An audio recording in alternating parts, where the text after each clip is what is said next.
الحمد للہ وکفا والصلاة والسلام علی رسولہ الکریم اما بعد فاعوذ باللہ من الشیطان الرجیم بسم اللہ الرحمن الرحیم یا ایہا الذین آمنوا ادخلوا فی السلم کافہ آمین یا رب العالمین۔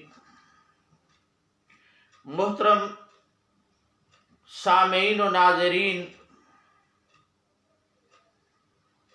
آج میرے ایک انتہائی محترم سامع نے مجھ سے یہ سوال کیا ہے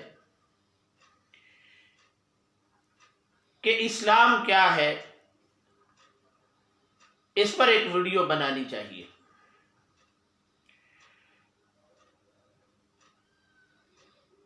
تو یہ سوال کہ اسلام کیا ہے، یہ اکثر اوقات ہماری زندگی میں بھی ریپیٹیشن میں آتا ہے۔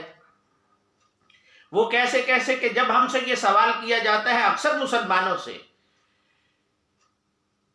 کہ آپ کا دین کیا ہے، تو اس کے جواب میں ہم یہی کہتے ہیں ہمارا دین دین اسلام ہے۔ اور پھر جب ہم سے اسی طرز پر دوسری سطح سے یہ سوال داغا جاتا ہے کہ بتائیے آپ کا مذہب کیا ہے، تو پھر بھی ہم لامحالہ یہی جواب دیتے ہیں کہ ہمارا مذہب اسلام ہے۔ تو اس کا مطلب یہ ہے کہ اسلام دراصل ایک شارع ہے، ایک راستہ ہے، ایک طریقہ ہے جو اللہ اور اس کے رسول صلی اللہ علیہ وسلم محمد الرسول اللہ صلی اللہ علیہ وسلم نے ہمیں دیا ہے کہ اس راستے پر چلو۔ یہ راستہ عین نجات کا راستہ ہے، یہی فلاح کا راستہ ہے، یہی کامیابی کا راستہ ہے، یہی وہ منزل ہے جس پہ آپ کو پہنچنا ہے، اور اسی راستے پر چل کر آپ اپنی منزل مقصود کو پہنچ سکتے ہیں۔ تو اس ضمن میں سب سے پہلے یہ بات جان لیجئے کہ اسلام کا معنی دراصل یہ ہے کہ گردن نہادن، یعنی یوں سر تسلیم خم کر دو کہ اللہ اور اس کے رسول صلی اللہ علیہ وسلم کی طرف سے جو بھی حکم آپ کو دیا جا رہا ہے، اور اللہ اور اس کے رسول کے احکام تمام کے تمام جمیع انسانیت کی طرف ہیں،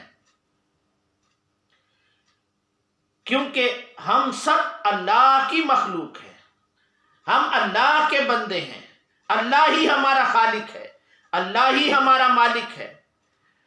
تو ہم سب اللہ کے بندے ہیں اور اس اللہ کے غلام ہیں، تو غلام کی حیثیت سے ہمیں تمام تر اللہ اور اس کے رسول کے احکام ماننے چاہیے۔ اسی لیے ایک شاعر نے کیا خوبصورت کہا ہے کہ کی محمد سے وفاتو نے تو ہم تیرے ہیں، یہ جہاں چیز ہے کیا سبھی لوہو قلم تیرے ہیں۔ کہ اگر ہم نے محمد الرسول اللہ صلی اللہ علیہ وسلم کے بتائے ہوئے طریقے اور راستے کے اوپر زندگی گزاری تو یہی صرف ہماری کامیابی و کامرانی کا مدار ہوگا۔ بے صورت دیگرے ہر وہ طریقہ اور ہر وہ زاویہ جو ہماری نگاہ میں اپنے نفس کی طرف سے آئے یا غیروں کی طرف سے آئے، وہ کامیابی اور کامرانی کا راستہ نہیں ہو سکتا۔ اس لیے قرآن حکیم میں کہا گیا کہ یا ایھا الذین آمنوا ادخلوا فی السلم کافہ، کیا ایمان والو تم پورے کے پورے دین اسلام میں داخل ہو جاؤ۔ یعنی اس میں داخلہ کوئی جزوی طور پر نہیں ہو سکتا کہ کچھ احکام پر عمل اور کچھ احکام پر عمل کرنے سے انکار، اغراض، سرتابی اور سرکشی، اس کا نام اسلام نہیں ہے۔ اسلام کا معنی کیا تھا؟ گردن نہادن، یعنی اللہ اور اس کے رسول صلی اللہ علیہ وسلم کی طرف سے جو حکم آپ کو دیا جا رہا ہے اسے بلا چون و چرا قبول کرتے جاؤ، اور اس پر پوری محبت کے جذبے سے سرشار ہو کر اطاعت کرو، اس کو مانو، اس کے سامنے سرنڈر کرو۔ یہی طریقہ اسلام کا ہے۔ تو اسلام کا معنی ہوگا گردن نہادن، یعنی سر تسلیم خم کر دینا، جو بھی حکم ملے اسے بلا چونو چرا قبول کرو۔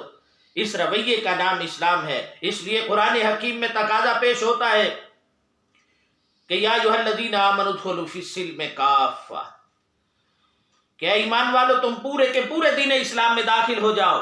اس میں داخلہ جزوی طور پر نہیں ہے کہ کچھ احکام پر عمل اور کچھ احکام پر عمل کرنے سے انکار، اغراق، سرتابی اور سرکشی، اس کا نام اسلام نہیں ہے۔ یہاں اصول یہ ہے کہ اگر ماننا ہے تو پورے کا پورا دین اسلام مانو، ورنہ چھوڑ دو۔ اگر تم پورے کے پورے دین اسلام پر عمل نہیں کرتے تو یہ دو رنگی ہے، دو رخی ہے، منافقت ہے۔ اور اسی کے لیے اللہ تعالیٰ کہہ رہا ہے کہ صبغۃ اللہ ومن احسن من اللہ صبغہ، تم میں سے کون اچھا ہے جو اپنے آپ کو اللہ کے رنگ میں رنگ لے، اور اللہ کے رنگ سے بہتر کس کا رنگ ہو سکتا ہے؟ اس لیے ہمیں کوشش کرنی چاہیے کہ ہم اللہ اور اس کے رسول صلی اللہ علیہ وسلم کے احکام کے سامنے اپنے آپ کو سرنڈر کر دیں، اللہ اور اس کے رسول صلی اللہ علیہ وسلم کے بتائے ہوئے طریقے کے مطابق زندگی گزاریں، اور کسی ایک حکم کی بھی سرتابی نہ ہونے پائے۔ مجھے امید ہے کہ آپ میری اس گفتگو کو سمجھ چکے ہوں گے، اور آپ سے گزارش ہے کہ ہم نے اسلامک ولاغ کے نام سے ایک چینل بنایا ہے، آپ اس پہ جائیے، سبسکرائب کیجئے، بیل آئیکن کا بٹن دبائیے، نئی آنے والی ویڈیو کا انتظار کیجئے، اور اس کو زیادہ سے زیادہ شیئر کیجئے، لائک کیجئے۔ وَأَقُولُ قَوْلِي هَذَا وَأَسْتَغْفِرُ اللَّهَ لِي وَلَكُمْ